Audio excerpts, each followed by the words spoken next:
Welcome to the Blackout Show, presented by the Guillen Grid, a show about the Chicago White Sox baseball, the good, the bad, the ugly. We'll debate what's working and what's not on the south side of Chicago. It's old school versus new school baseball. And most importantly, we're keeping all the receipts.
Yo, what is up, everybody? With me tonight, and of course, obviously Jay's with me, but another special guest. Every year, we usually have at least one show with Elijah, usually talking about the farm system. However, I think we're a part of this rebuild where we can finally dedicate a singular show about the White Sox at their particular level, at the MLB level, I should say, and a lot of progression has taken place.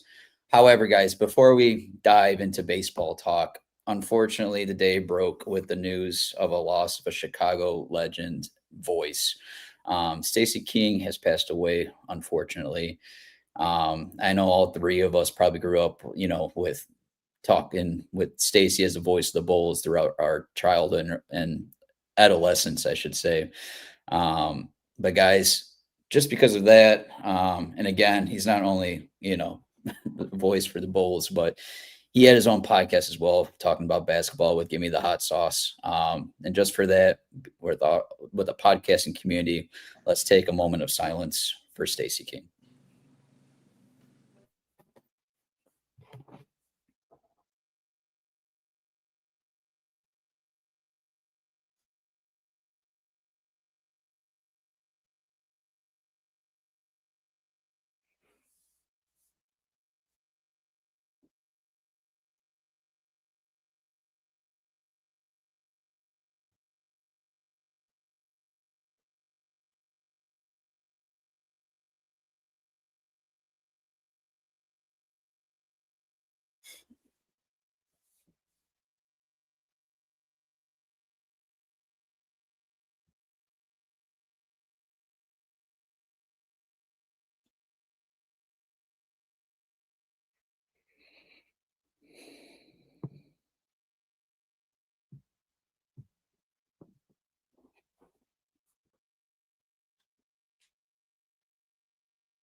All right, guys.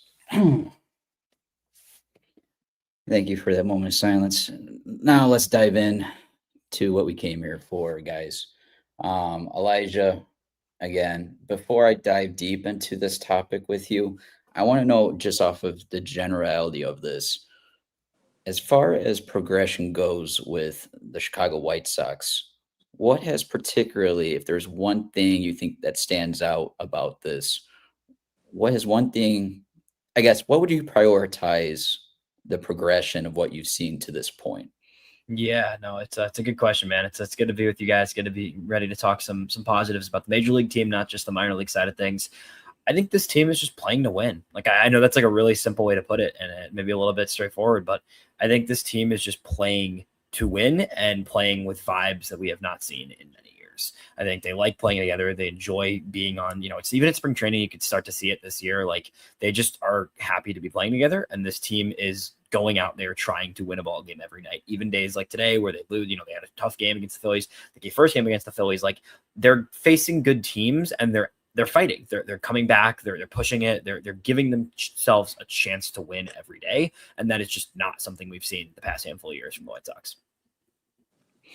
Yeah, for me particularly, I'll let Jay go after me, but I think what stands out for me is the plate discipline out of all these profiles that we've seen. And early on with these guys' careers, I mean, this is a relatively young roster. And some of these guys looked like, might not make it at the MLB level. And not only have they made it, but they're playing.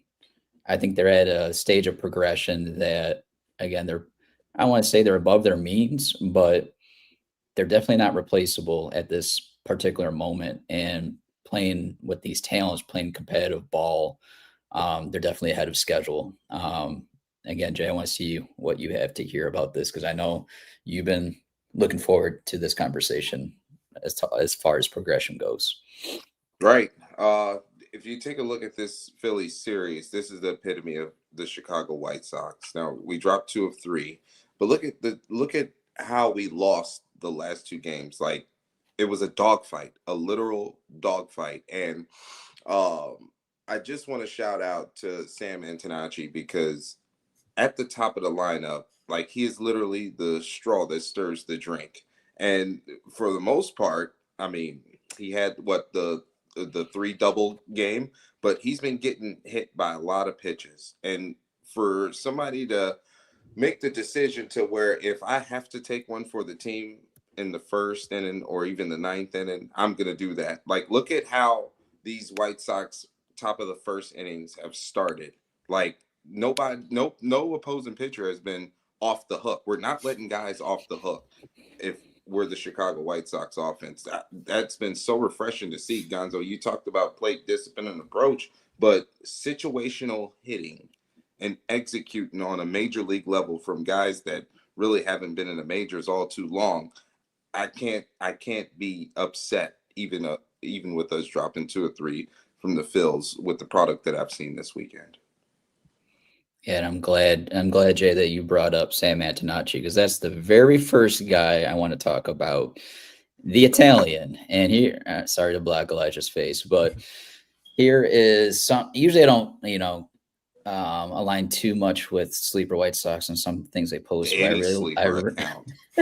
really love, this tweet here, showing what he's done since his promotion. You guys can see the slash line there for our audio listeners. He's hit 291, 383, 391, 774, 11 extra base hits, 27 runs, 14 ribbies, 11 walks, 12 hit by pitches. I know that's something that stands out with a lot of, of our viewers, and 26 strikeouts, 8 stolen bases. The kid is lighting it up. And honestly, he's just showing you he's just a true baseball player. And I know I'm one of the people out there that put him as my second baseman of that core my projected core that I put out there the last probably year and a half now. But I believe this kid, early on, I want to say it was probably high A when I truly jumped on board with him. But Elijah, I'm not the only one that's been paying attention to him in his minor league career. I want to hear your thoughts on what you've seen, especially at the major leagues. Yeah, man. I mean, I think I brought him up on your guys' show probably 2 years ago at this point, back in 24 at that point. And maybe, following that, he was one of the names I've been following since the draft. I liked him out of the draft. I thought his first, even his first 25 game sample, the year he was drafted in 24, in single A, you just saw a guy that plays the game at a different speed than most players, and plays the game with such tenacity and just like, I'm going to make shit happen. And that's just who he is as a baseball player. That's who he's been always. And he's continuing to show it at the big league level now. Like, he's going out there and just getting the job done, and making things happen, finding a way to get on base. He's learning left field essentially on the fly. He played 20 games in left field, 15 games in left field. It's his first outfield of his career. I mean, I talked to him this winter at Sox Fest, and I did an interview with him there. And like, he had talked about how he was like starting to take some reps in like his, like the park of his local, whatever, in like Springfield, Illinois. He was just like out in the park taking fly balls because he knew he'd be playing some outfield this year. And then 15 games of outfield in AAA. I think he's actually growing a lot as a defender. I'm sure you guys have noticed the past couple of weeks. I feel like not only is the big play against the wall, a couple plays diving forward, like I think he's actually growing into a legitimate outfielder, which is the craziest part of a guy who literally had never played the outfield until this season, with all the infield depth coming in Chicago, with draft picks we're going to talk about potentially with guys like Caleb Bonham on the way, with the way that Colson and Vargas have played this year. Chase Meideroth has been great the past month or two. Like, I think he is laying claim to the left field spot, the leadoff spot against right-handed pitching, and moves down the lineup against left-handed pitching. But I think that this is your left fielder of this team for many years to come. And he's a table setter, and he just does all the little intangibles you need on a baseball team. And it's getting on base at a nearly 400 clip. Like, whether it's hit by pitches, the walk rate, I think, is going to continue to tick up. We still haven't really seen him getting his power much, which I know was a big conversation, going into the season, that like he has more power to show. Hasn't really shown that at the big league level, and has still been such a productive player. I think this is your left fielder in Chicago for many years to come. And I just want to, before you go, Gonzo, 27 runs on 26 strikeouts. He's outscoring his strikeouts. If you look at like the clip of run, the rate that he's scoring, you would think he was slugging 460 or 470. He's literally creating runs, learning a new position, hitting leadoff for a Major League Baseball team, and he's excelling at every facet. Yep. It's great. So fun to watch. So I want to bite back a little bit, Elijah, just because I don't want to take away anything he's done in the left field. However, considering the fact this was a kid developed at second base, I don't want to move on from him. I really, truly want to get an assessment from him at second base before I move him out into the outfield. Just because I want to see who truly is the best glove going to be at second base. And honestly, me and the profile is coming through the system, but I feel it should be only right for the Sox to truly get that assessment as they sort through who's going to truly be up the middle as things go on. But that's at least the point that I brought up. It was a couple of shows ago now, but I really want to see. And again, I understood why you put him in left field to get the at-bats for him as far as his debut goes. But again, I really want to see, that assessment before we truly move on. But let's move on to the next guy, Elijah. If there's anything that we've gone back and forth on, maybe this player is one of them. You might have the leg up on me on this one at the moment, but that is Miguel Vargas. Elijah, a year ago now, I know Slavko has been in our chat room because I said, let's move on from Vargas a year ago about this point. Yeah. And now we're at that stage where I don't think he blocks, anyone in the system at third base. But this is an interesting conversation because, depending on how things go, you might see Bonham over there, et cetera, et cetera. I'm interested to see not only because clearly, he's gone from what he was when he got here from the Dodgers to, again, the profile right now, the Savant page right now is bizarre. He's truly above anywhere where I thought he would be. And again, it kind of stalls me because not only do I like the, what he's done progression wise, but as a character, in that clubhouse, that might be a hard player for me to move on from. Again, we can get to this later on, but I want to hear what has impressed you most with Miguel Vargas. Dude, he's been great. I don't know if I agree with you on the blocked aspect. Like, I think you're going to find a way to have Miguel Vargas in this lineup for many years to come. Honestly, I really do. I think he's shown that this season. It's not just, you mentioned the progression of the past couple of years. Like, he's always been a guy that's handled his at-bats pretty well. He chases at a really low clip. He's not chasing at all this season. And, he's been walking way more than he ever walked before. You're looking at someone who was a 10% walk rate guy, and now he's one of the best walk rates in baseball, over 15% right now. But the plate discipline has always been there. For me, it's just the massive uptick in just his overall impact on baseball, man. I mean, he's getting into the ball in ways that he never was before. The average EVs are up. The barrel rate's way up. The hard hit rate is up. I want to say, the hard rate's at 7% almost this season from last year. You look at 2024, it's up even more from then, obviously, because that was a brutal season for him when he first came over. So, I mean, I think this is a guy who he's stealing bags. Like his sprint speed is higher than it's ever been. He's got 9 stolen bases this year. He's already a career high. He's on pace for over 20 stolen bags this year. I just think Miguel Vargas is doing really a little bit of everything for this team and giving very, very good at bats. I mean, in terms of like pure just quality of at bats on a daily basis, there's probably nobody better in this lineup right now than Miguel Vargas and even Antonacci. Like, I'm not sure you're getting a better at bat from anybody on the White Sox other than Miguel Vargas right now.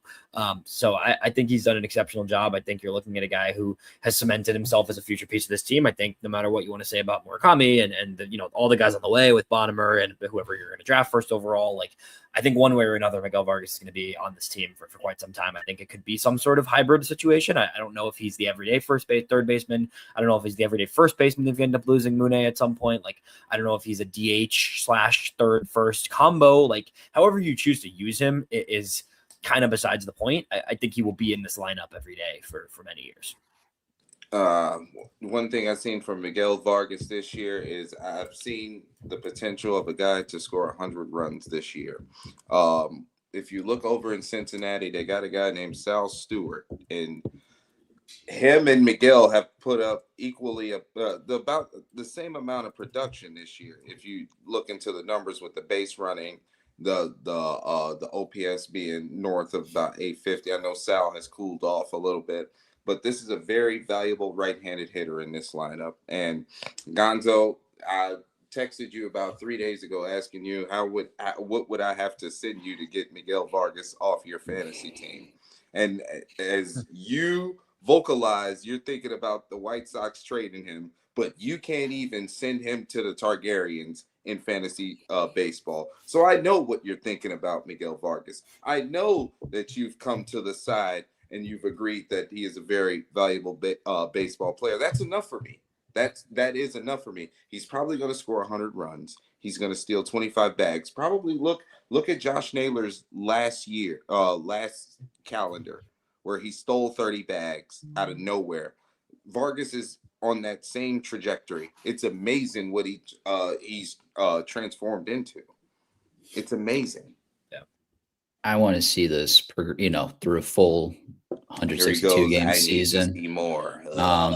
But it's not just him. There's many others I need to see that from. And I hope I eat my words at the end of the year if he's done this through a full season.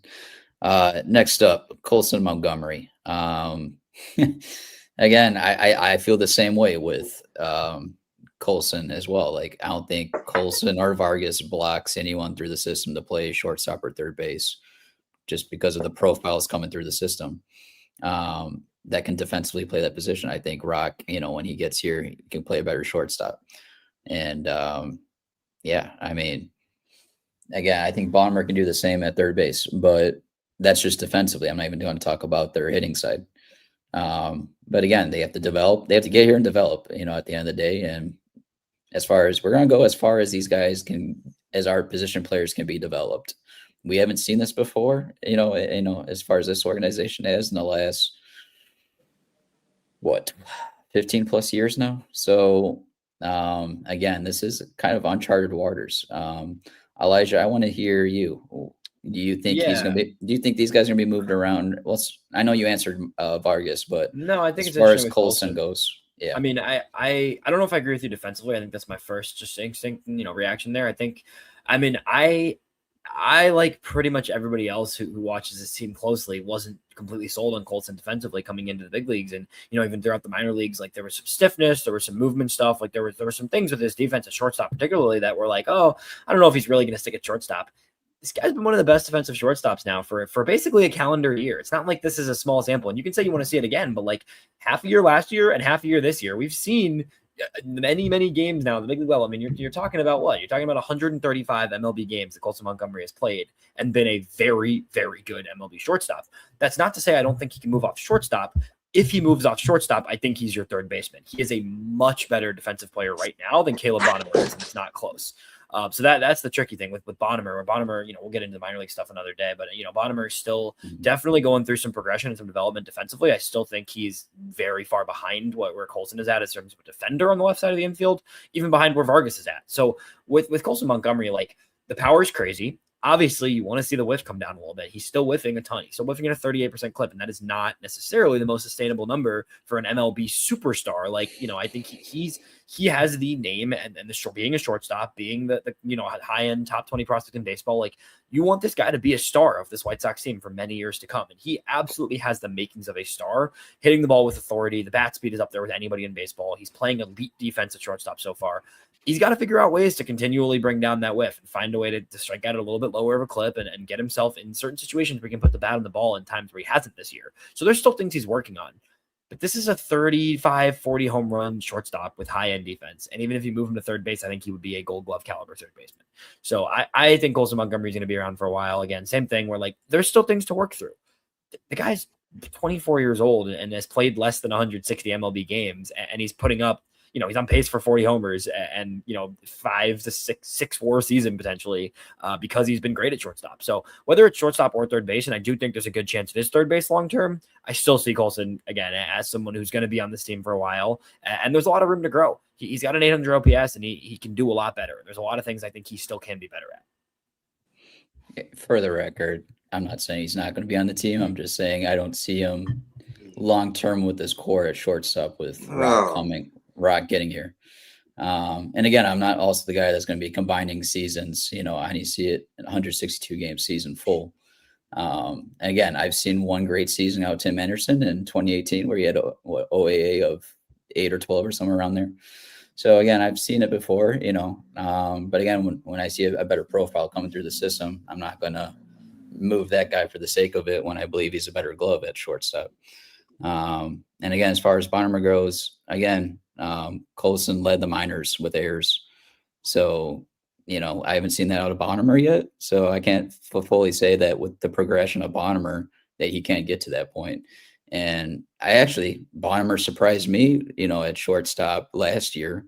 I know they're developing him at third base, and I think maybe that's the organization saying, hey, we're looking long-term right now and we're going to start this early. But we'll wait and see how that goes. Let's move on to the pitching side of things, Elijah. This is another profile that we've talked about him in 2024, and that is Grant Taylor. I want to keep this short and sweet because I know we've talked a lot about Grant Taylor, over the last 2 years being on the show with, all of our parties involved. I'm going to keep this short and sweet though. He's done, as far as, the first half of this season goes, with the innings load and building that up, that is the most important thing to me. But I don't think we're going to truly see that progression that we're looking for until A, he moves into that closing role, or B, they test him with some, starts as a starter and seeing how that shifts on, things moving forward. Because I know Getz said that he wants to see him get some starts later on this season. And, if he makes it, great, but I can definitely see maybe a year from now where that trade conversation heat up because he might just be a closer. And depending on where things set, we might be looking to continue to fill out this roster. So at the end of the day, though, it's an elite arm. I can't speak highly enough more than the stuff, from that arm. But Elijah, I'll let you take it over. Yeah, Grant Taylor's a phenom. I don't think he's making any starts this season. I think the starting idea would be more towards progressing to next year. We've seen him make a couple of 2-inning outings this season. I think they want to keep him in the ability to, keep the door open for the possibility of him being a starter. I'll be honest though, I think the last, couple weeks, the way this team is trending, the way I think they're going to actually go out and buy a little bit this offseason, assuming there is a proper offseason, I kind of am leaning lately more in the direction of him just being a super high-end closer for a team that can be, contending next season or contending the year after next season, even if it's 2028, right? Like, I think you look at Grant Taylor and, like, right now he could be a top 3 closer in baseball. Like, I don't think that's hyperbolic, honestly. I really don't. I mean, he's 4th in MLB in WAR among relief pitchers right now. You're talking about a guy running a 38% strikeout rate. He's ridiculous. I mean, if you watch him pitch, like that inning against the Phillies where we got the save yesterday, that was one of the grossest innings of baseball. I don't know if you guys caught that inning, but like that was one of the nastiest innings I've ever watched in my life. Like that inning start to finish was like there was nobody touching him and he was facing Kyle Schwarber. It's not like this was some, he made Kyle Schwarber look silly. He was in the heart of that lineup. He made Kyle Schwarber look silly in that at-bat yesterday. This guy, I do think there's a chance you try to start him And it's still going to be possible. And I know Grant said himself at spring training this spring when I talked to him that, like, you know, he ideally wants to be a starter. He's been a starter his whole life, whatever. Like, I get it, but he has the energy, he has the stuff, and he has the fire to be a lockdown closer. That statement a couple of years ago, or a year or two ago, from I think last year when he got called up, somebody mentioned like, oh, he could be Mason Miller, and like I was like, he's not Mason Miller. Like, he kind of could be. I'm not saying anybody's Mason Miller caliber, but like, if you have other starters that are coming up, whether it's Tanner, whether it's Hagen, whether it's a variety of guys, like, this guy can be your lockdown closer if you can fill the rotation with other guys you legitimately trust. On the flip side, if you really think he can be that much better as a starter than a lot of these other young pitchers, you got to give it a shot. So we'll see what happens. But I do think that, like, by next season, we're going to know if he's either the closer of this team going into 2027 or if he's being stretched as a starter. And I think we'll figure that out this offseason for sure. My favorite thing about Grant Taylor, he has 3 pitches that he can command and throw for strikes at any time, in any count, any leverage, against any handedness. If you look around, like, even Mason Miller doesn't have 3 pitches that he can command 3 different looks that he's giving major league hitters. Fastball is elite, sliders almost perfect, but that's still only 2 offerings. Grant Taylor is giving you 3 offerings. Like, you want to go back to that Kyle Schwarber at bat. The reason that he looked so bad is because he had to cover all 3 pitches, not just the fastball and the slider and the dirt to a lefty. He had to cover that heavy breaking ball too. Like, it's a lot. Going up against Grant Taylor, stepping in the box against Grant Taylor, that's a load. Yeah. All right, where am I here? I'm looking at, not that, you know, actually, Elijah, like, again, I think I've seen all the stuff conversations with Grant Taylor, and I've never had anything to say about, you know, negative about the stuff. For me, it was always the volume with such a fragile arm. And hopefully he gets there, because again, with how nasty he is, we definitely need that in our bullpen. Oh, that's right. Look, I got this next one for you, Elijah. You had one of these tweets out there that I don't think you estimated you were going to get this flack, but I absolutely love it. And that is your friend Davis Martin. And I'll read it for the audio guys here that are listening. Davis Martin. Davis Martin breakout looks more real with every start. So fun to watch right now. This does lead to a tricky conversation come midseason, though. 4.5 years of control for a pitcher thrown like this would command a legit haul at the deadline. And Elijah, you know, I'm sure you've seen me have these conversations a year ago, but I was saying the same thing about Shane Smith, and I got shit on for it. And nothing go against Shane Smith, but look where he is right now, and potentially what maybe we could have had with a desperate team at the deadline last year. So again, Elijah, I don't disagree with you at all. And in fact, I'm going to have this in our hypotheticals later on in the show, but I want you to, you know, say your piece with a 29-year-old that, you know, you can say with the control of our years, I get it, but I will preface this was early May, right? This was early May. So this was this was 6 starts into the season for Davis Martin, and a guy that, you know, has had a lot of makings of a good big league pitcher, but like we haven't seen this ever from Davis Martin coming into this season. Like, we had never seen a above average MLB season from Davis Martin, nonetheless, like this season, but like we legitimately had never seen this guy be more than a 5-starter throughout the last handful of years. And coming out of, you know, his injuries, he debuted, he got surgery, he came back, and like, he's been around now longer than most guys in this organization. We had never seen this, though. He's 29 years old. This is a different pitcher, though. What I will say with Davis Martin, at that time, I still think it is a conversation you have to have if this team starts to falter. I think with that, when I put that out, I didn't expect people to hate. And I should have prefaced in the tweet that assuming this team slows down, because yes, that was the assumption for me in my head. You're not going to trade off guys if this team is legitimately in a playoff spot come July 31st. My thing is, like, I do, it's not impossible, but I do think, I said this the other day, I think this team is not ready to legitimately buy yet, in which case you do have to consider the possibility of selling your older veteran assets who might not be worth being part of this core long-term. I will say, though, the past month or two, like, Davis Martin's arsenal is just not what it used to be. So I think with him, like, the more I've watched him, the more I've come to the fact that, like, you're not moving Davis Martin, most likely. I don't think you're moving Davis Martin at all, because he's a very different pitcher. It's not just, oh, he developed, oh, he broke out. He's got 6 pitches. He never had 6 pitches before. He's mixing and matching to both sides of the plate better than he ever has. The velo's ticked up for him. Like, this is a tangibly different pitcher than what we saw before. It's not just a handful of really hot games like you could have seen. Like, if he had a great April and he sucked in May, this conversation would feel more real. He's been really good aside from one start pretty much this entire season. So I don't think that's happening. I really don't. It's been great to see him progress. I think you've got a guy who will be part of this rotation. I think if you're banking on Davis Martin being your ace, I think would be a mistake, and I don't think that's realistic. If you're banking on Davis Martin being a 3-4 starter for the next 4 years, I think that has now become a realistic situation for the White Sox. I don't, if I was Getz, I'm not looking at the standings to dictate what I'm going to do. If I'm taking these offers and this is going to better the team for the sustainable progress that we're trying to, take right now, I'm going to pull the trigger. And again, I know, Elijah, I even put this in our, agenda for the show, but McGonigal should be coming, to this roster probably within the next 2 months or so, about around there. But yeah, or not McGonigal, shit, McDougal. Sorry, What? all these I would love mixed. Kevin McGonigal. That'd be sick. But yeah, McDougal. Thank you for catching that. My mind is all over the place right now with baseball. But again, you got a lot of options coming up into the rotation. Again, we'll talk about him in a second, but when Schultz comes back and then he's healthy, Hagen Smith, we probably will see him later in the season as well in the rotation. I think you're going to get your fair shot of guys, getting their assessment in this rotation. And I'm not going to be sweating it if they do deal Martin for the betterment of this roster.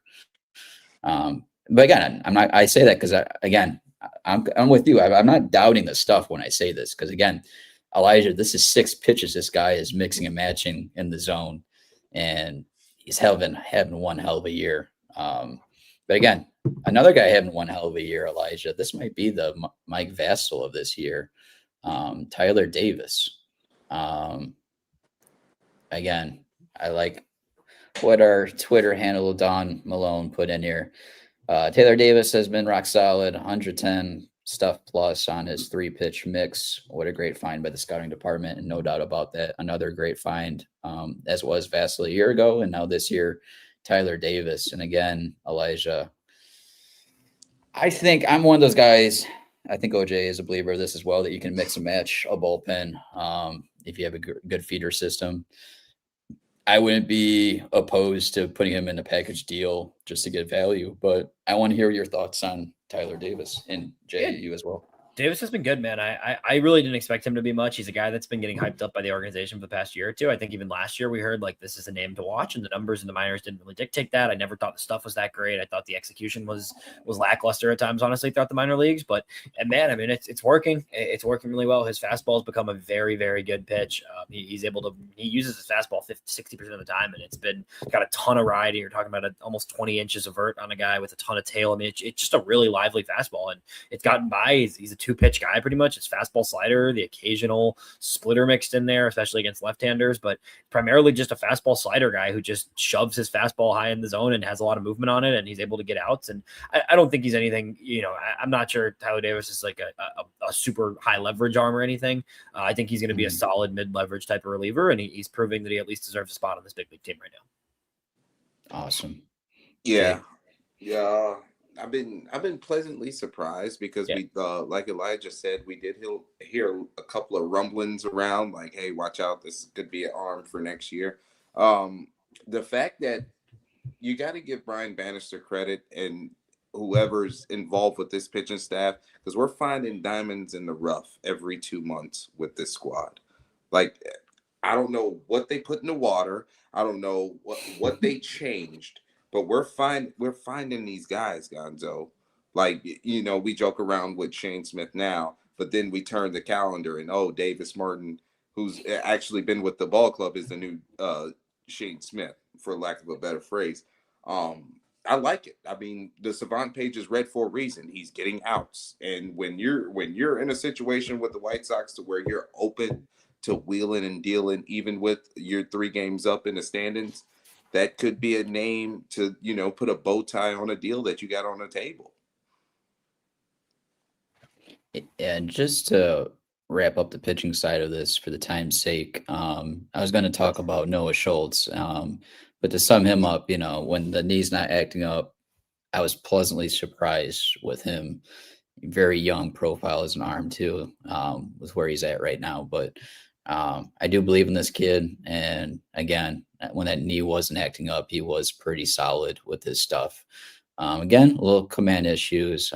However, that's something that I think Elijah, you don't get me wrong, but I see this kid as potential ace of this staff in the long term. Once he's able to figure out, some of those command issues, because the stuff is there. Let's get to the last piece of this, Elijah, before we get to our trade hypotheticals. There's a man that looks like this with this swing up here in Murakami. Elijah, I don't want this to go too long. Let's just keep this short. But when do you think are those conversations being had right now for extension? If you don't think it's now, how soon is this going to last? Because at some point you need to have an answer before that trade deadline. Because if Justin Ishbia is not ready, because don't get me wrong, he's focused on a stadium project right now. But if he's not ready to dish out the payroll this soon, and you might have to deal him, you need to know that soon, because either you extend him for the money and keep him as part of this core that you're building around this draft asset and probably rock. But again, with that value of that bat, you need to have that in your lineup. If you're not going to extend him, then you're probably going to have to deal him for the value. I want to hear your thoughts on this whole situation. Yeah, I don't think Monet's going anywhere. I really don't. I think from things I've heard, rumblings, I wouldn't be surprised if there's already conversations going on. I think that's very likely, at least in the near future already, whatever that may be. There's definitely at least conversations there that are going to be happening. And beyond that, I just think from a pure marketing standpoint, I don't think this team is going to be able to part with him. I think that he's done so much for the image of the team, for the vibes, for the Japanese audience. I think there's just way too many reasons why you have to keep this guy around, at least this season. I don't think you're trading him this year at all. I think there's no chance at this point, the way he's played, the way the team's played. I just don't see any world you're trading him. Maybe in the offseason, you'd consider it if you absolutely cannot figure out how to extend him. I really do think Monet is going to be part of the long term. Actually, I do. I didn't think that necessarily at the beginning of the season. I didn't even think that at a month into the season, honestly. But I think the further we get, and the more we just see his importance and value to the team, and from a vibe standpoint, I know he's out right now, but assuming he comes back and he finishes the year strong and he has a second half like he did the first month or two of the year, I just don't think you can give up this guy from a marketing, everything, just the whole package of what he brings to the table for the lineup and for the organization. I think Murakami I think they're going to find a way. I think they're going to find a way to give him a deal and keep him in Chicago for a number of years, honestly. And I'm curious of what that contract would look like with his age and the AAV right now. It'll be big. Who would you compare it with? Would that be Vladdy, or where exactly? Not quite, no. Would you put as a comp right now? It's a good question. I'd have to dive into that. I think he's. Yeah, but it's for first base though. Yeah, but I'm talking about it's just probably in that range, money wise. Yeah, it's probably in that range. I think Schwarber. I mean, Murakami, you have Murakami's obviously younger and he plays a position, but Schwarber is the most proven DH in baseball, obviously, other than Ohtani. So it's probably in that type of conversation. That 5 or 6 years of extension, and then somewhere to 150 plus range, I think is probably about what you're looking at. And I don't know if the White Sox. I think the White Sox can afford that, especially with the possibility of a salary floor. You look at the rest of the roster. Luis Roberts off the book. They have the money to do that. I don't know if that's the way you allocate money with this organization, given the other infield influx, other guys you have. But I do think just from an overall, just the image of the Chicago White Sox, I think keeping Murakami around for 5+ years is the likely outcome and probably the right decision. I really hope he's the first $100+ million contract that we spend on to begin this rebuild, I should say. All right. So let's get to our little exercise that I had us do. To lead it off, we have a nice quote from our GM, Chris Getz, on the organization outlook, adding to the roster by James Fegan. That he posed the question to him. We are focused on 2026. I know I have stated that it's not about 2026, but this team is playing really good baseball. We know where we are in the standings, both within the division, wild card, and we are monitoring it. If there's opportunities to add to this, we are going to do that. With that being said, fellas, I pose it to all of us separately, individually, but I want us to put, I said 2 trade hypotheticals, but I kind of did 2 serious ones and 1 fun one myself. I know Jay did as well. So Elijah, you want to start off since you're the guest? I'm letting you guys go. I don't have any mocks. This is all you guys. I'm not mocking All right. it. It's June, man. I'll react to it, but I'm not. All right. I'm going to go with the fun one just for a fun, begin this on the fun terms of this. I kind of decided to do a bad contract swap, essentially. And I chose Seattle because they're in a little predicament with their rotation. So with Luis Castillo potentially looking to be moved and, with potentially them dealing or promoting Kate Anderson and maybe Ryan Sloan, depending on how things go.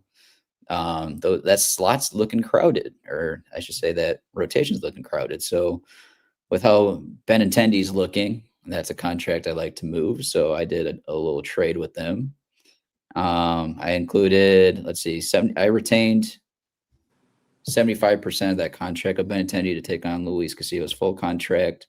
And I also added Tyler Davis to the package. And in return of Castillo, due to the money value getting back, I wanted to try to get Juan Rijo, which is their 14th prospect, an outfielder. And also Mason Peters, a lefty, and A-ball over there. I'm sure Elijah has seen a little bit of Mason Peters potentially, but that is at least value-wise, if I'm trying to get some extra arms in here, I would look forward to. But that was my fun one. What's the full package? And so it's Castillo, Peters, and Castillo. Is it Rijo or Rijo? I'm terrible with names. For Benintendi and Tyler Davis. And the White Sox would be retaining 75% of the Benintendi's contract. Yeah. I don't hate it. I don't know if the Mariners part with Peters in that type of deal. I think they would. I think to get off Castillo, it's great. I think Benintendi's a tough fit for that roster. I think they would. I don't know he's your 4th DH for Seattle, or your 4th outfielder, like maybe DH platoonie type of guy. Because I was pretty going crowded to there. say platooning DH was a bet that they could, have in that lineup. Yeah, against right-handers at least. And to go with Tyler Davis, I include Tyler Davis. Davis would help up. The only way the Mariners make that fit, they would have to be moving Luke Raley. That's the key. He's been good. He's been better. He's been a lot better than Benintendi, that's for sure. So that's what's tough there. I think the idea of a Castillo trade makes a lot of sense. I'm curious how the White Sox would make the money work. If it's not Benintendi, what are you doing with that? Like, are you trying to, how else are you kind of making that line up a little bit? And the Mariners would prefer to eat some of Castillo on their end to not have to take back a big salary. They'd maybe rather dump Castillo in exchange for somebody else from the White Sox, whether it's the pen arm. I could see the Mariners side pushing more for Sir Anthony Dominguez or a Sean Newcomb potentially, if you're trying to get a little bit of a more leverage veteran type of guy in their bullpen. Their bullpen's been messy this year. Andres Munoz has been terrible, which is really weird because he's so talented, but they definitely could use some leverage guys. I like the idea. I don't mind the idea. I think Castillo, they got to figure out something to do with him. That team has too many starters. They're doing this. The piggybacking thing has been a nightmare for Seattle. So I do think the idea of the White Sox potentially looking at a Luis Castillo could make some sense. I don't know exactly the structure, but yeah, I think Castillo would be an interesting ad for the Sox. Jay, what do you got, man? What did you cook up? So this first one is it was a fun one, and it is absolutely me playing MLB The Show. So we're looking at I'm getting rid of Benintendi's contract, but I'm also sending Billy Carlson and Hagen Smith to Atlanta for Ronald Acuna. Oh man. Yeah. I was thinking Jay, I gave you one job, man. No, because who's the heir apparent outside of Heel for the Braves as far as shortstop? Because that's been a revolving door for them. It doesn't matter, man. They're not trading Ronald Acuna. Why is it because he's good on a cheap deal? Yeah, it's because he's like a former MVP, man. But I don't think okay, when's the last time the Braves been World Series contenders with Ronnie on the roster? Right now, my friend. I don't think they win the National League. Right now, you don't think the Braves are World Series contenders? That's the second best. The second best team in baseball. There's nobody even sniffing that team right now besides the Dodgers. Yeah, but I don't think they beat the Dodgers in a 7-game You can't. series. You give if you're the second best team in baseball, you're giving yourself a chance in the playoffs. You're not trading a superstar. I don't. So maybe if they had 7 more losses, maybe that'd be more realistic. But I don't know. I just feel like there's a trade out there. In all honesty, this is normally how Jay begins the fantasy offers that he sends out. Don't do this to me. We've gotten many deals done. I know we're able to negotiate. Dynasty weapon. So let's get to the serious talks. All right. I got 2 here, Jay. Do you got 2 as well? Yeah, actually. Okay, awesome. My first one, Elijah, I'm trading Carlson. I'm getting us a nice sustainable arm in the future. I'm dealing with Florida Marlins, and I'm getting Max Meyer back in this deal. So it's only Max Meyer. I'm not going to anyone else, but I'm dealing Billy Carlson, Bergola, and Yorel Perez. That's the package I'm putting together for Max Meyer.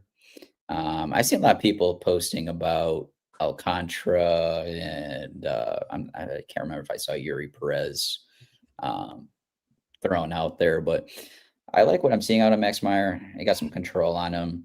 I'm not saying he's going to be obviously the ace of this rotation, but I think he's a guy that could be your 2-3 in this rotation.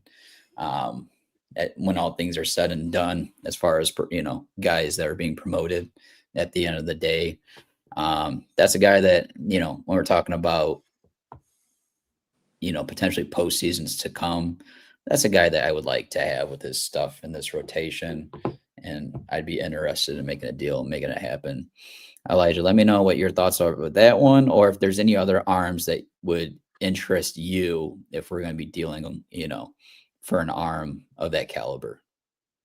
Yeah, I don't mind the idea of a Max Meyer. I think that's an interesting arm. I think the Marlins are probably entering territory right now where they could look at selling a little bit. I think Meyer's a solid, dependable back end rotation type of guy for hopefully many years to come.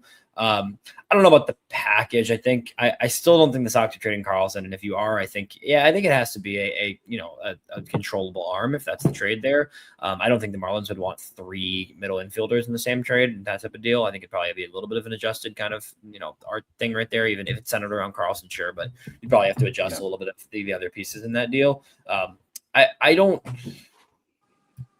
mind it. I wouldn't mind a Max Meyer. I still think I would lean away from adding a pitcher of that nature this year. I don't think that's the type of pitcher you want to fully invest in. And I know that's not fully investing because it's only one top prospect. Bergolla is also a solid prospect in his own right. So I think you're still looking at 2 kind of top 15 guys in the system right now. I think I probably lean no in that direction, just based on the situation. But then again, I think I just don't think the Marlins. I don't think Max Meyer is someone the Marlins necessarily look to move. Maybe they do, but I honestly still think they're more likely to move Sandy than they are Meyer, even though that's just based on contract and age as well. But yeah, I don't hate the idea of Max Meyer. Jade, go ahead. So my serious one is trying to pry Taylor Ward away from the Baltimore Orioles as a right-handed thump bat. I feel like if we could send the thing is he's making $12 million this year. He's going to be a free agent next year. So I'm thinking you send what is the Orioles looking at right now? So possibly like a Drew Thorpe, Sir Anthony Dominguez type, send them that way because they're going to be without Bautista for a minute. You don't know what you're going to have in Helsley because his injury has been super weird too. I feel like they want to nail down the back end of that bullpen. I mean, obviously they're not really going anywhere, but they don't want to burn through the entire bullpen high leverage down the stretch. I feel like we can get Taylor Ward off that team, and we probably wouldn't have to pay as much as you would think. I'm thinking Dominguez for sure. But any more icing on that cake to probably get a deal done? What's the thinking there for Dominguez? Wait, what was that?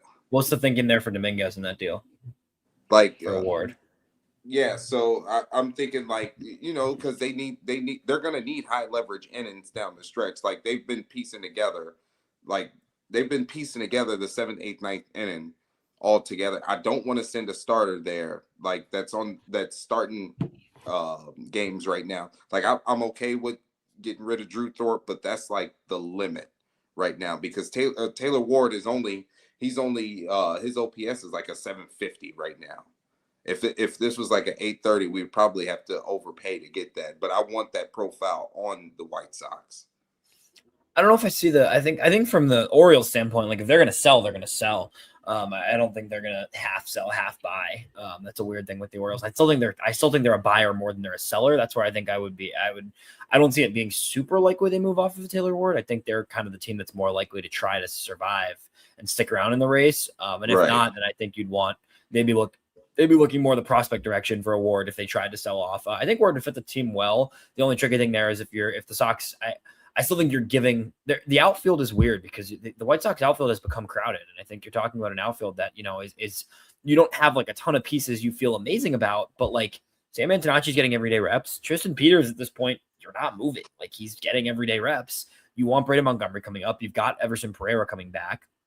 You've got Austin Hayes coming back potentially. You've still got a variety of guys in the mix, right? So I don't know if I don't really see the White Sox adding an outfielder. Even if they were to do the soft buy, I think the soft buy would include more pitching than it would an outfield personally. Okay. If that makes sense. I don't know. I like Taylor. I think he's a good player. I forgot about Pereira coming back. You don't really need to trade for Ward when you're really going to have a better defensive outfielder coming back with the same. And you'd hope Pereira can kind of tap into what he was doing offensively because he looked good at the beginning of the season. It's just been constant injuries for him, right? So it's tough. All right, Elijah. 100%. Our last one's being fired at you right now. Where do you think I'm going, Elijah? Because this one is the one that I was thinking about you when I was. Well, you mentioned Davis Martin earlier, so now I think that's where you're going. But I'm curious. Mm-hmm. Yeah, what arm do you think I want to deal for? Considering this an arm for an arm. The package I threw was an arm and a bat for an arm, but this was an arm that you've talked about. So I want you to take a guess where I'm going. I don't know where you're going.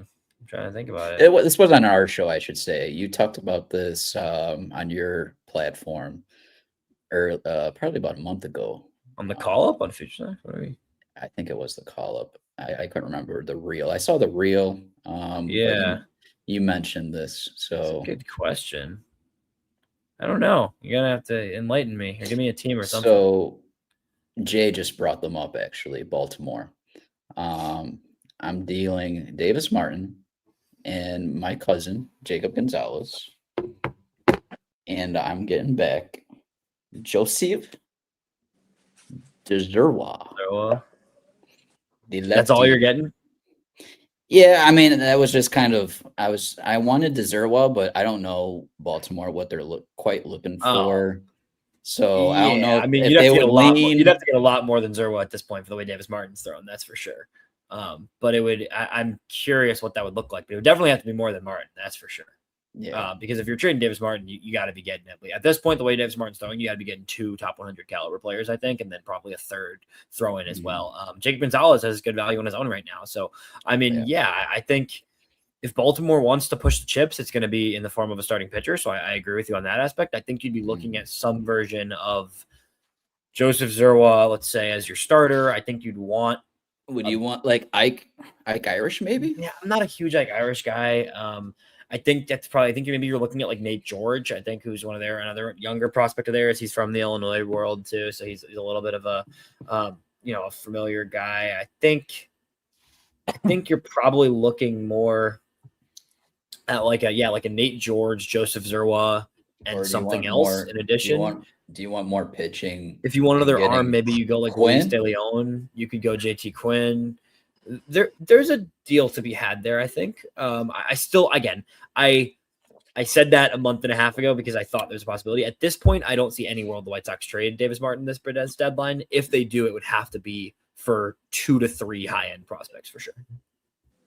And that's where I get wishy-washy just because the front offices are obviously going to look at the volume, the sample size, and just a half season might not cut for that value that I would anticipate it to be. Right. But to be all fair at the end of the day, I liked where you were going originally a month ago when you threw out that reel with talk about both. Yes, it was great. They're both great. Quinn. Very good pitchers. Yeah, for sure. Jay, hit me up with that last one. So I got laughed off the show because I'm not getting Ronald Acuna, and Taylor Ward will be a waste of resources. No, that's not what I said. I don't want to. No. So I'm just projecting, like, what would a White Sox team that would win the division, what would they need right now? We're not going to trade for an ace, right? But we can get a solid number 2 or 3. We've seen the Milwaukee Brewers literally finesse the Red Sox out of Kyle Harrison, and he's been nails this year. Literally finesse. So the only thing about this second one is I know we're going to overpay. I know for a fact we're going to overpay. But to get that front of the line starter that's already in control and we could buy a little bit lower, do you think there's a world where the Pirates, they fall out of the race and they sell Mitch Keller? There's a world, yeah. I think there's definitely a world. I think the Pirates, if the Pirates do start to struggle, that's the guy I could see them moving more than anyone. I'm a little bit foggy on the details because I would want the White Sox to get Mitch Keller, but they already have a log jam. I'm talking about the Pirates, and as far as like positional playing, minor leaguers. I mean, we already know what that pitching staff is down in the minors. What do you think, Eli, that the Pirates would ask for if the White Sox called about Mitch Keller? What would they look at from our farm? They need some bats, man. They need bats wherever they can take them. I think it would be just to throw this the combination. I think to throw this in there, I would really, if I was talking Pirates arms, Ashcroft to me would be one I would target. I don't think I think they're way more likely to trade a Keller than an Ashcraft, though. They would, but Keller's on the wrong side of 30. So if I'm dealing assets out of my system, I would want to target the value for that arm coming back. I'm trying to think, Jay. That's a good question. I think for a Keller, you're looking at a young bat for sure. I think they've maximized players like Carlson. I think they wouldn't be opposed to that, even with Connor Griffin in the fold. I don't think they'd be mad about another high end defensive, athletic teenage prospect. I think that would make a lot of sense for them. I think looking at their roster up down, I think they could still use some more additional depth. They do need a catcher. Like, do you think Guerrero could get me a Mitch Keller? I think that could start a deal. Yeah, I do. I think if you're looking at Keller's, how many years does Keller have in his contract left? I think 2, I want to say. You said who? Who's Mitch the catcher, Jay? He said Cuero. I didn't want to trade Edgar Cuero 3 months ago, but now we're here. I still don't, and I've said this multiple times, that I still really believe in who he can be as a long-term player, even though he's working through a lot of struggles this year. It has been much better at bats-wise the last couple of weeks, by the way, in terms of just the difference. But yeah, Keller, the thing with Keller is he's expensive, man. So I'm looking at his contract right now. He's on the hook this year for $17 million. Next year's 18, the year after is 20. So you'd be buying 2.5 years of Mitch Keller. It's a little bit of a steep price tag.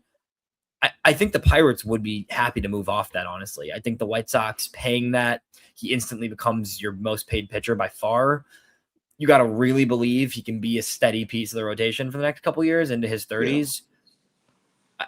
I think it's a possible target for sure. I just think the price tag is a little tough on that to justify trading, especially when you're not sending Benintendi in that deal. Yeah, you'd probably have to dump some money with it, even if maybe it's a Jordan Hicks. Maybe you dump Jordan Hicks money there. Like, you'd have to dump some sort of veteran money with a prospect or two, with a Kara potentially, to be able to get Mitch Keller. I think the Pirates could definitely look to move him. I don't know if the White Sox want to pay that price tag, but I think that's I'll say this, Jay. That's definitely my favorite of your 3. I will say, respectfully. What's the likelihood I can get my boy Johnny King from the Blue Jays? Oh, no chance. It's not. I mean, pretty low. You never know. The Jays are going to push some chips, so it's not impossible, but pretty low. They're going to take Gonzo, their you time put with me it. on Johnny King, and from what I've seen He's with gross. my own green eyes, there's no shot, bro. He's disgusting. He's a funny one because he's one of those guys. They're taking their sweet time with his development and his innings and stuff, but like he's gross. I've got a lot He's a monster. I got a lot of targets here on this. All the prospects. There you go. Follow the call up, folks. That's where I know that's what Gonzo's getting some of these guys from. Some of them, not all of them. There's some guys. DeFrank is crazy. He got hurt though. He's nasty though. Yeah. Even I know you saw probably Ianson on that screen as well. Ianson's filthy. All right, guys. Elijah, I only got you for a couple more minutes here. All good, man. We are at the draft talk of this. Elijah, we're a month out, man. I remember when I think this was maybe March, you said like we got a couple more months, stay in there. And I was like on this. All right. In February, I'm saying I am focused on Rock, right? Even when I had Rock 1-1, I put Grady Emerson 1-2 at the time when LeBron was going crazy. So I'm glad that we're away from that now, and now we're actually at the conversation of Rock and Grady. Where are you at between the two? How do you see this playing out? I told you this the other day. I still don't think it's necessarily a two-man race anymore. I do think Von Lackey's in the picture. I'm not saying I think that, but I do think it's three guys that are at the mix. And from everything I've heard, there's three names that are even on the table for number one. I mean, there is some real things to be concerned about with Rock Cholowsky, and I think you've seen that the past couple months. I think there's a lot of people in the industry that have seen some swing path things. He gets beat on the inner half a lot. He struggled against some higher end college pitching. Like, I do think there are some reasons to be a little bit concerned there and reasons to dig deeper. And there's a reason why the White Sox have been doing their due diligence and scouting everybody. And you don't just have the number one pick in your head 5 months out. You got to take it day by day, see how these guys progress, see how they perform. With that said, this is still a Gold Glove potential shortstop with high-end, above-average raw power, the ability to drive the ball. He's been one of the best players in college baseball for 3 years in a row now. I still think if you had to ask me today, I would say the pick is more likely than not Rock Cholowsky. With that said, Grady Emerson is coming off one of the best high school seasons we have ever seen. I think if you took all the external factors out of it, I think there's a chance Grady Emerson is the better player and the better prospect long-term. I don't think this organization wants to go prep. I think they would have to believe that Grady Emerson is a significant step above Rock to go with a prep player, given the trajectory of this team, given the fact that you want a player with this first overall pick that can help this team and impact the White Sox very soon. Given that, I still think it's more likely Rock than anybody. With that said, it is not as clear cut as it may have been a couple months ago. I think it's gotten closer. It's going to be a real conversation up until the draft. I'd give it 60% Rock, 40% either Grady or Lackey. I think Lackey is still in play here too. I really do. He had an incredible season in college this year. And, he's a catcher. He's a premium defensive catcher. He's from what it seems like, he could play a lot of other positions too, even if he doesn't stick behind the plate. So I've heard that he could be a guy that plays middle infield. He could be a guy that plays outfield at a high level. Like, I think the positional aspect is less important there. I know people are like, oh, the Sox have two catchers. Why would you draft a catcher? You don't draft for position. This topic comes around every single year. You don't draft for purely positional sake. That's not how the MLB draft works. It's not the NFL. That's just not how it is.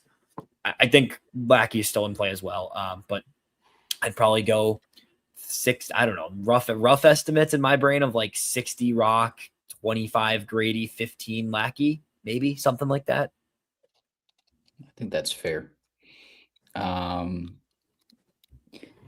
I want to transition because I know all the talk has been about 1-1. Let's talk about 2.1, Elijah, at pick number 41. I guess I'll lead off with some of the guys that I've kind of looked into, and then I want to see where your thoughts are. And again, I know you can talk about Landon a little bit here, but I was looking at pitching and, both sides of this, right? Me more so, though, I was kind of looking, with how the Sox have gone the last 2 years with the high school prep targets. I like Logan Schmidt. He was a lefty in California, not too far away from you, Elijah. As well as Tyler Spangler, a shortstop. But more importantly, the thing that kind of stuck out to me, I totally forgot that Joseph Contreras was out there. And that's a guy that impressed me, quite a bit in the World Baseball Classic. I don't know, how much money it would take, to get him to commit, but I wouldn't be surprised in this situation if that would be the pick at 41 either. What do you think, Elijah? Not only on what I said, but I'll let you continue with your targets as well. Yeah, there's a lot of guys on the board there. I think prep is a little more likely. I think if they're going college, assuming if the more likely outcome happens and it is Cholowsky at 1, I think then you're looking at a prep guy at 2 for sure. You're going to have a lot of money to spend. You're going to have significant savings. I think you can try to drag down a first round type of talent prep guy to that second, first overall pick in the second round, 41. I think I have said it before. I think Landon Tomey is going to be in play here. I think he seems like his draft stock is rising, but I do know that the White Sox would love to get Tomey. Of course, he's Jim Tomey's kid. I think that's a real possibility. I think he would really be in the mix there if he's going to have to pay up. I think Joseph Contreras as well, obviously familiar, Jose Contreras' kid, like familiar with the organization as well. I think Spangler's another good shout by you there as well. There's a lot of guys you could go. There's a lot of prep guys, but I do think you're more. It's not impossible that they go college. I think there's some college guys that could make sense, but I still see it being more likely that it's a prep guy there at that 41st overall spot. And probably, one of your high upside guys, and you overpay, and your slot value is going to be, what is it, roughly? What's the slot value going to be? It's going to be the slot value of 2.5. I think the White Sox are going to be willing to pay $4 million for somebody at that spot. I really do. I think you're going to use the savings from number 1. You might even dip into some later picks money. Like I think you're going to be willing to go up to, mid to late first round type of money in order to get a high end prep guy. Looking at like 25th overall pick right now is 3.7 in terms of slot value.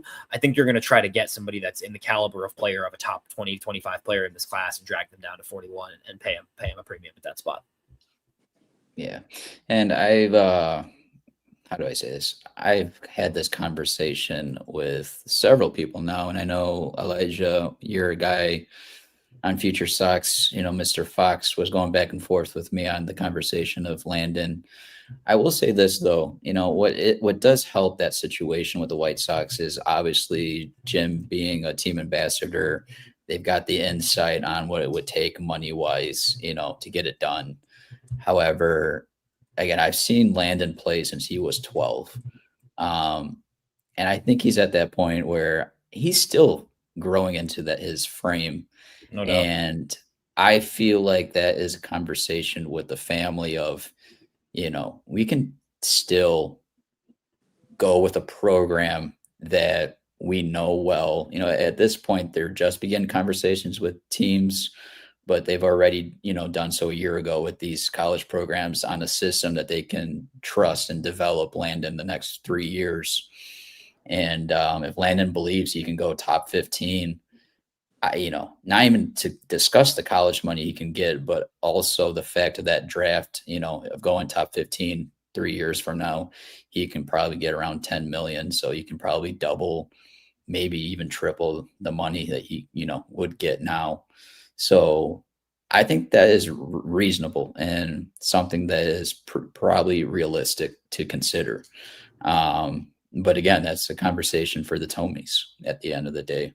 Yeah. And that's why I wasn't, because again, a year ago, I know Justin can attest to this. Like I was talking about Landon.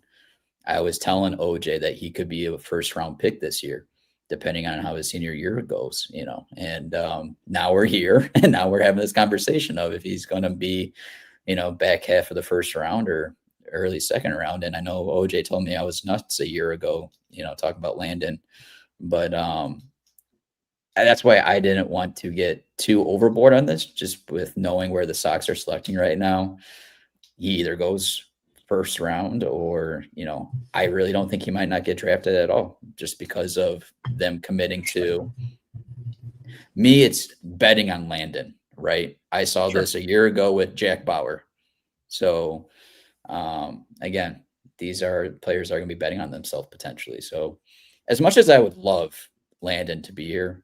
I just feel in the best interest of Landon, it just comes down to what they feel is best for him. And that's why I'm not getting my hopes up with thinking that they can land him for, maybe 4 million at the end of the day. That's where I'm at with the conversation with the second round. Were there any others, Elijah, you wanted to throw out there, or you good? No, I'm good, man. That's right. good stuff for sure. We'll see how it comes. There's a lot more to come with the Yep. draft. It's gonna be a fun time. We'll be obviously we'll all be locked in on the possibilities come July. So it'll be a good time. Jay, you particularly, are you interested in that second round, either college or high school prep, if that's a hitter or pitcher? Where are your feels at if Rock goes one? Not necessarily. And I'm gonna tell you why. Because where we're at with the White Sox right now, anybody that we draft in the second round or deeper, that's putting the timeline to about 2028, 2029 ish. I feel like the team will be more than competitive by that time, and we've already have chose a lane in our progression, whether we're going all in to compete or we're just going to extend the rebuild. Either way, I feel like Rock should be the pick, because once he's college bat, advanced bat, and you could turn a shortstop into anything. Don't get me wrong. Grady Emerson had an outstanding year as a baseball player, breaking all these high school records. But when I look at Rock, that is somebody I could plug into my lineup the same year. As close as draft day as possible due to the timeline. And that's with us having Colson Montgomery, the Miguel Vargases, everybody who would profile in Rock's place. We'll find a way for Rock to be in the lineup. That's where I'm at right now. It's a shame that Justin LeBron has fell off the draft radar so quickly. But I mean, it's a 2-horse race between Rock and Grady as it stands right now. I think the White Sox are leading Rock, and me too. I'm not really worried about the second round or whatever. I'm trying to see where the White Sox will land, the next competitive year. Because we don't know if we're going to even have baseball in 2027. We're probably going to have to pick it back up in 2028, worst case scenario. I like that. Elijah, before we let you go, I want you to let us know what we got coming up on your side of things. I know you got multiple hats on right now. Pretty busy guy. Yeah, let's a little hear busy about it. for sure. We got a lot going on, man. Good stuff though, and gonna be getting some all-star stuff going I'll be at the draft in Philly, which will be fun. Futures game stuff down there. I'm gonna be in Chicago in July for a series, hopefully doing some White Sox coverage, which will be fun. Hoping to get out to the stadium, catch up with some players, which will be cool. And then, just keeping it moving, man. Everything going on with this baseball has been great. It's been a blast. We've been rolling for sure. The call up, I know it's our prospect show that I put a lot of time into making sure we're keeping everybody up to date. It's not many people that are diving into farm systems across all baseball, so love keeping up with that. But no, it's been good, man. Everything's good. I can't complain. I appreciate you guys always having me on. It's always fun talking baseball. With the same, keeping it rolling. I know we're going to talk prospects at some point down this summer too, so it'll be fun. Yeah, let's try to get you on late June, maybe early July, around there. Elijah, we'll get you on, talk about our farm system. I've already bookmarked some things that you've posted, so be ready, because you know that we got the receipts. So we will post some good tweets of yours, and looking forward to our annual conversation about the minors and our farm system. Also, a little tease, Elijah. We did talk about Gabe Davis after that draft. So Gross. I'm sure we're going to go revisit that, as long as some others as well. But thank you again, Elijah. Of course, guys. We are very appreciative of your time and being with us through our journey of our fandom here with the White Sox. So everyone, just follow Elijah Evans, Just Baseball Media, and Future Sox. Thank you, Elijah. Appreciate it. Thanks, guys. Always a pleasure. Have a good night, fellas. Take care. Good night, bro. Yeah, bro. See you guys. Take care, man. Alrighty. So we're not getting Ronald Acuna. That's where I'm at right now. We're not getting Ronald Acuna, and we don't need Taylor Ward. Which one are you more hurtful by? The Acuna one, because Yeah. we win a World Series if we get Ronald Acuna. So, well, wait, who are you gonna put Ronald in center field then, or where are we No, putting our man? he's still gonna be the right fielder.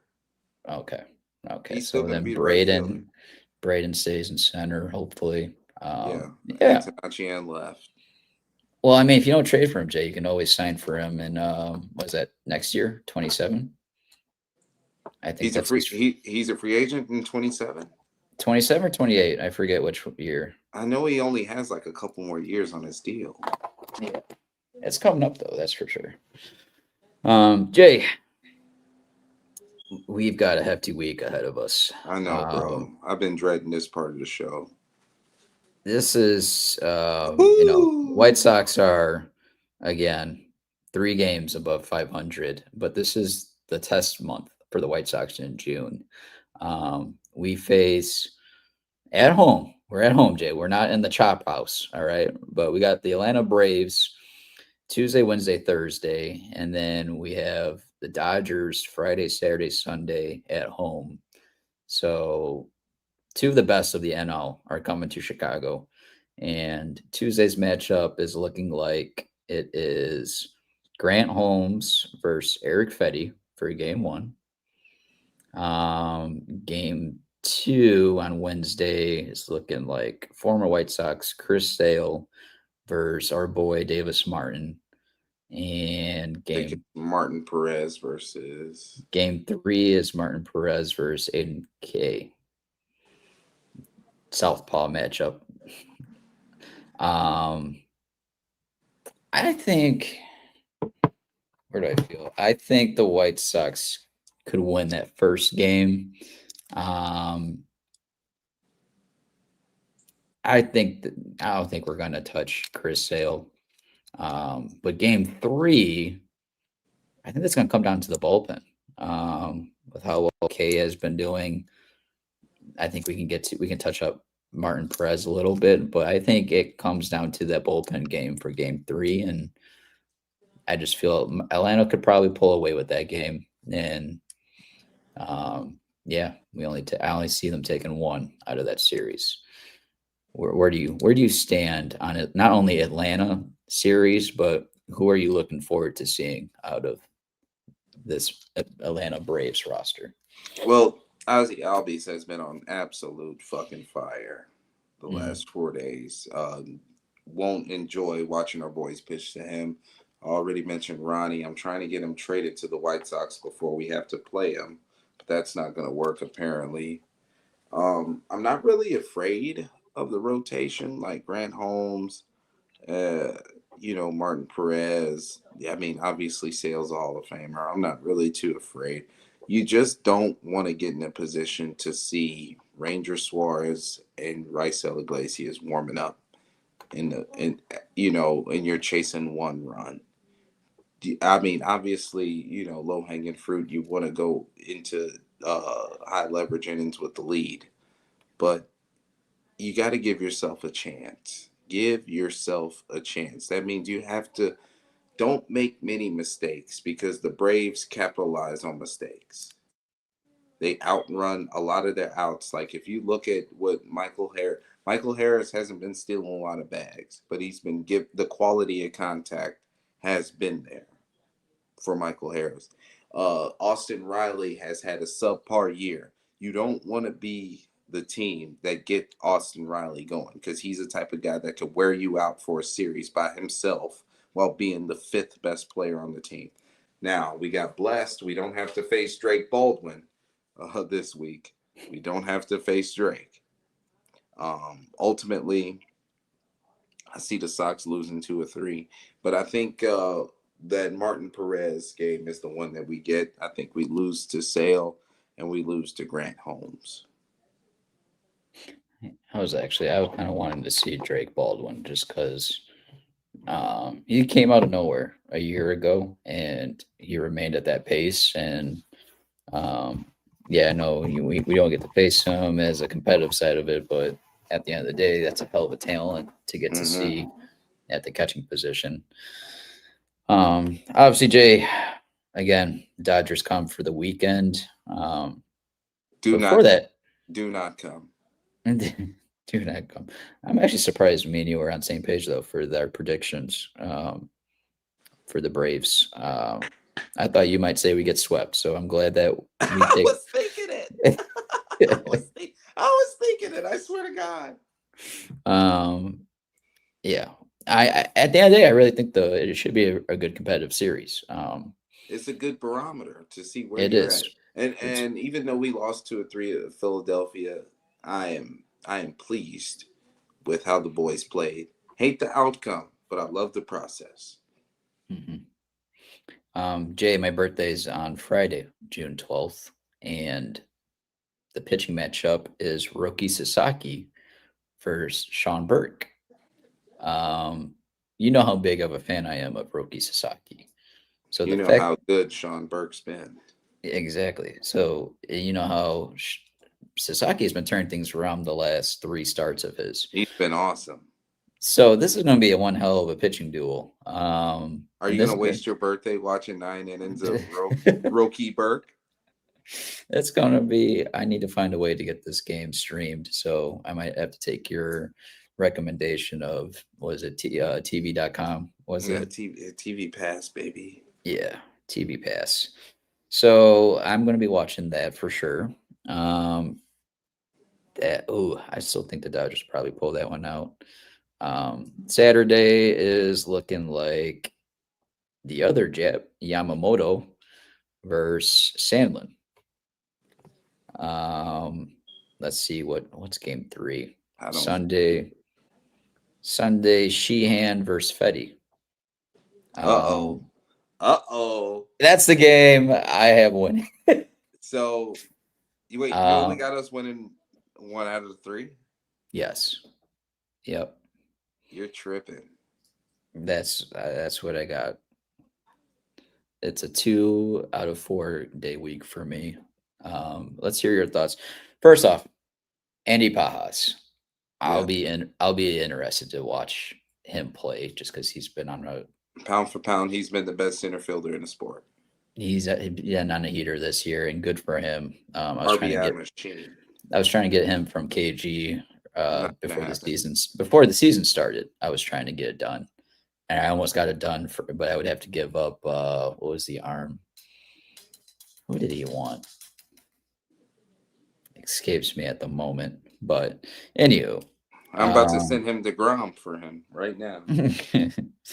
What's your thoughts on the prediction side of things, and who else on that roster are you looking forward to seeing? Pajes has been good. Alex Freeland, since the call up, has been good as well. I don't know how long Max Muncy's going to be out. You seen that collision he had with Ildemaro in the desert, so I don't know how long he's going to be out. Will Smith has been in and out of the lineup. Freddie Freeman's getting old. Shohei is just going to Shohei. Mookie Betts has been back, but we already know he's not the same. Gonzo, the White Sox are taking 2 out of the 3 from the Dodgers. They're going to win the Roki start because he's going to exhaust his pitch count, and he's going to have 4 walks in less than 6 innings. And the White Sox are going to make him pay. We're gonna get annihilated by Yamamoto, and then Emmett Sheehan is going to be at the wrong place at the wrong time, and we're going to take 2 out of the 3, and then all of these dumb Twitter accounts are going to be putting us back in the power rankings just because we won 2 out of 3 of the Dodgers. Hey, if we beat the Dodgers at home on my birthday weekend, I'll take it. I'll take that every day. Yeah. I hope you're right. Because not only that would probably keep us above 500, and that's all that matters, man. Staying competitive. That wraps up our week, as we might be going live again probably next Sunday or Monday night next week. So that is our schedule outlook, everybody. And now we are shifting towards Picks to Click, last segment of the show. Jay, congratulations. You won Pick to Click. What do you have to say about your Pick to Click? Well, Sam Antonacci has been amazing. Can't believe he was on the board for me to pick him up. This won't be the last time I win pick to click with Antonacci. um, do I get to pick the first guy now? Yeah.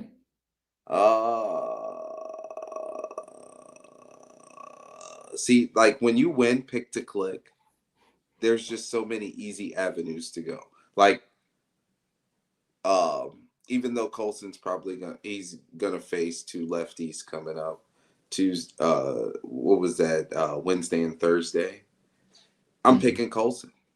I'm picking Colson because they tried to shit on my shortstop the last 10 days because he's been expanding the strike zone and a lot of ill-advised swing decisions. Gonzo, this is a run-creating machine on top of being the second best defensive shortstop in baseball behind Robert Witt Jr. So give me Colson Montgomery. He's going to make me a winner in back-to-back pick-to-clicks. I love it, Jay. And I was just behind you last week with 3 starts out of Davis Martin. He went 2 for 1. You be thinking you're slick, bro.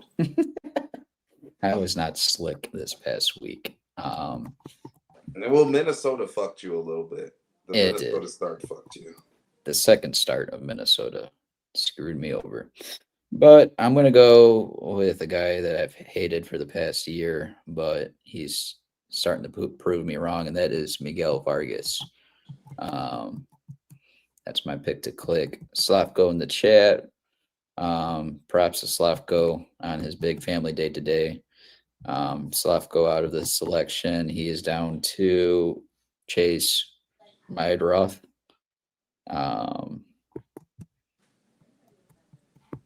And it looks like OJ is going with Jacob Gonzalez. So I'm just glad that, shout out to Jacob Gonzalez, because I wanted to see, I wasn't doubting the power.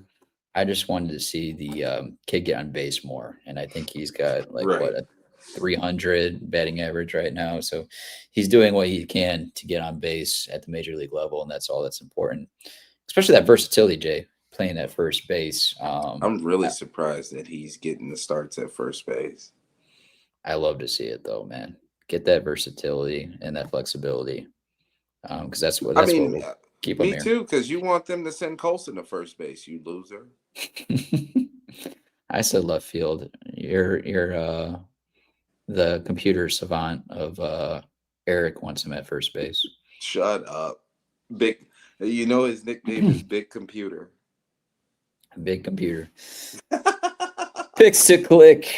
Jay, you got Colson. I've got Vargas. Slavko's got Maedroth. OJ's got Gonzo.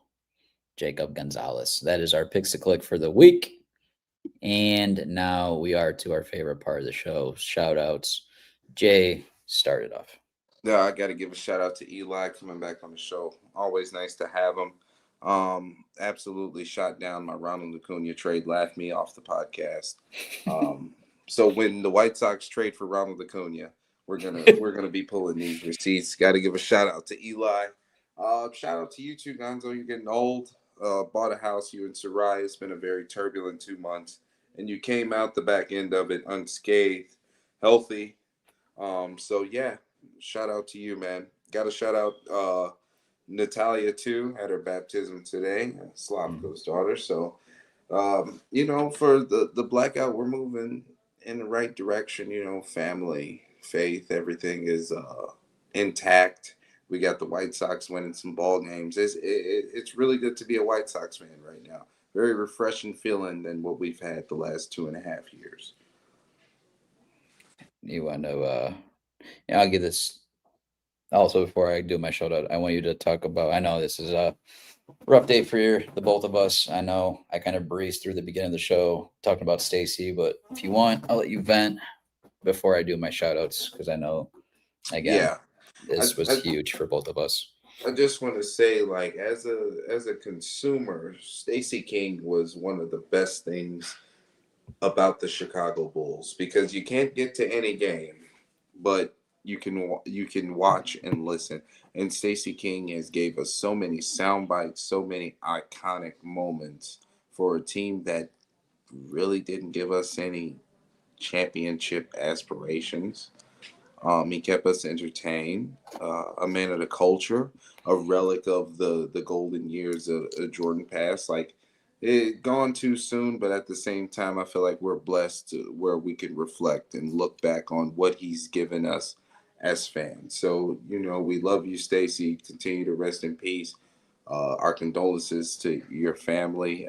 This is a loss that we'll sing for a while now. And Gonzo, I'm not gonna lie to you. That first Bulls broadcast where they honor him, I'm gonna need the box of tissues. I won't be able to use my sweater.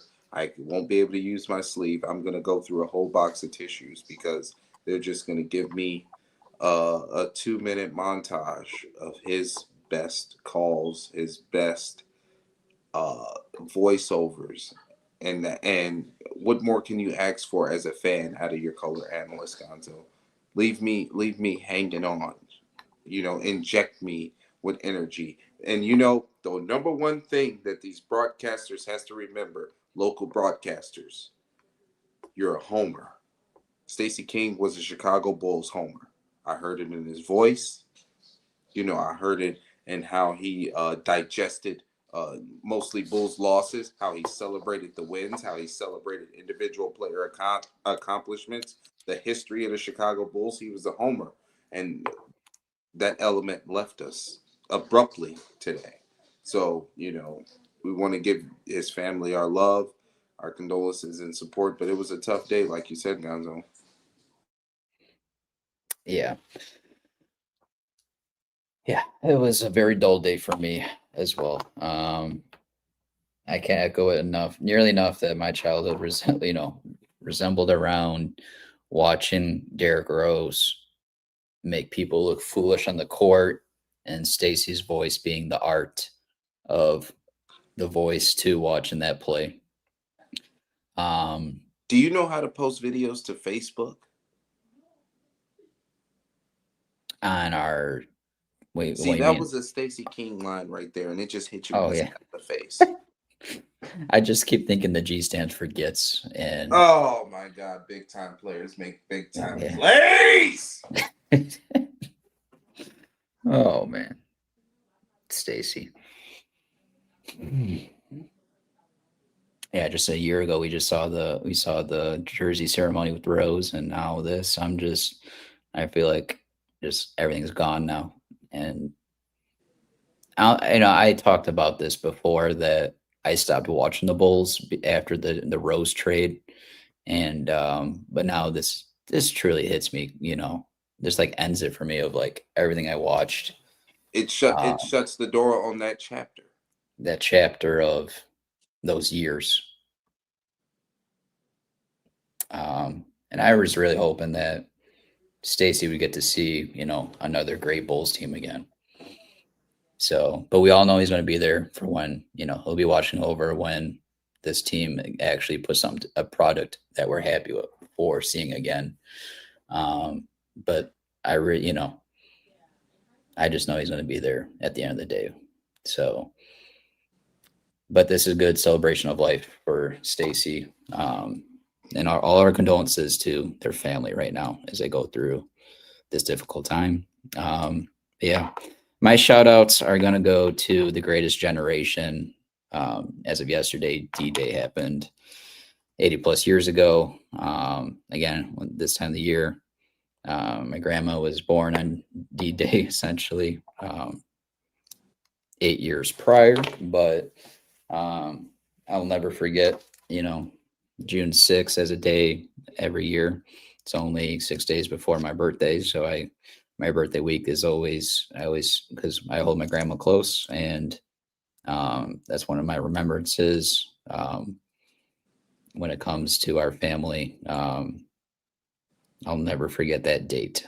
And I don't think not only for personal reasons, but again, for our American history, it's a special day in our history to never forget. And besides the greatest generation, I'm going to shout out, you beat me to it, but shout out Elijah. I know we're going to have him again later on in the month, but I was really looking forward to not only this show, because I feel like, Jay, when it comes to Elijah, the last 3 years now, all of our focus has been about the farm system, and now we can actually talk about the White Sox being relevant with the talent at the major league level finally. So we're now there, guys. Like, we're ahead of schedule, but this is finally enjoyable now to talk White Sox baseball, watching competitive baseball, watching progression come into place. I've been saying, Jay, that the White Sox have the best outlook in the city. Probably as of a year ago, I was starting to say that I truly believe that going forward, this is the team to be, have the expectation for, that we have a better outlook in the city than the other team. And I truly believe it. I believed it because I've been seeing what's going on in that farm system, and now looking more relevant by the day. So again, Jay, I'm glad we can finally have some of our guests on and actually talk about the major league level. I like when you say nice stuff about my team, Gonzo. When you're not More shitting value on my front office or my manager. Mm-hmm. And last but not least, my shout out goes to my significant other, Soraya. We have continued on our house projects here at the house. Gonzo's been watering this damn yard for the past week. And, they say the rule of thumb is an inch of water on the lawn a week. And obviously everyone knows the water bills will go up during the summer because of it. But I started watering on Thursday, and I'm like, all right, it'll take me 3 days to water the whole thing. And sure enough, freaking Friday, there's no probability of rain on the forecast, and it fucking rained a good inch yesterday, or on Friday, Jay. And it rained yesterday and Saturday, but that ruined my whole, like, I was pissed because I'm like, man, I spent a good day of water. I watered like a quarter of the yard, and I'm like, damn it, I wasted water that I it's just the weather, Jay. It's just the weather. And forecast this week says it's going to rain on Tuesday. So now at least my next weekend that I'm off for 3 days, I don't have to worry about watering the lawn. So think about where you're at in life. Watering the lawn is one of the avenues to get you to blow a blood vessel. That's where you're at in life, Gonzo. Congratulations, you've made it. And I started in here, my office. Those are some sound panels behind me on this beautiful wall I got here. And then I got to put the rest. Well, right now they're slanted on the wall. When I took all the panels out of the box, it said on the instructions that I have to buy the rest of, like, the adhesive tape and shit. So I'm like, shit, I got to actually buy some more supplies to put the shit up. So unlike the desk that I got in here that I just put together, it came with everything. I thought, like, maybe like these sound panels would have like strips on the back of them that you just peel off and, apply it to the wall. But yeah, it literally said on it that you're going to need to get the glue and, nails or strips or whatever. But I swore, Jay, when I saw the deal at Costco, that there was, like, when I looked it up, there was adhesive on the back of it, but I was wrong. So unfortunately, Jay, I couldn't put those panels up quick enough as I wanted to. But I've got, besides the panels, I'm gonna get some lights, some LED lights to go in here. And I need to buy some jersey frames because I got some jerseys I want to put on the back here. So I'm gonna slowly start to put this together. But this is, I know I brought it to you before, but I've been doing this for 6 years, and you know me, you know what my background has been, and I've been looking forward to the day that I can finally put a solid background up.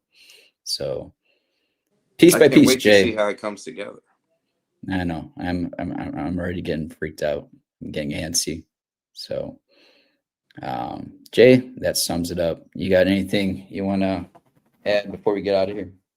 Well, the weekend league, the baseball team that I play with, we won. We swept a doubleheader with scoring a combined 6 runs in 18 innings of baseball. Outstanding work done by our pitching staff and our defense. Of course, you will want to score a couple more runs, but at the end of the day, we literally pounded somebody into submission with great defense, great baseball execution. I'm exhausted, Gonzo. I'm not going to lie to you. I have zero energy left. It's probably going to take me 4 hours to take a shower. So it's been a great day talking to you and Eli. I know we wish the White Sox would have won, but you can't really hate the product that we've seen today and the effort that, we've put in our work. I'm talking about in our personal life. We've worked our ass off the last month or so to get some things done. So yeah, good vibes going to bed, hitting the pillow tonight. Yeah. Tune into the Blackout. We've got a lot coming your way as we wrap up the month of June and start looking forward to the draft ahead of us. And like we mentioned previously, we're going to dive into the farm system in a couple weeks from now. But again, we have a lot of exciting content to bring to you. And thank you again for tuning in and watching the Blackout.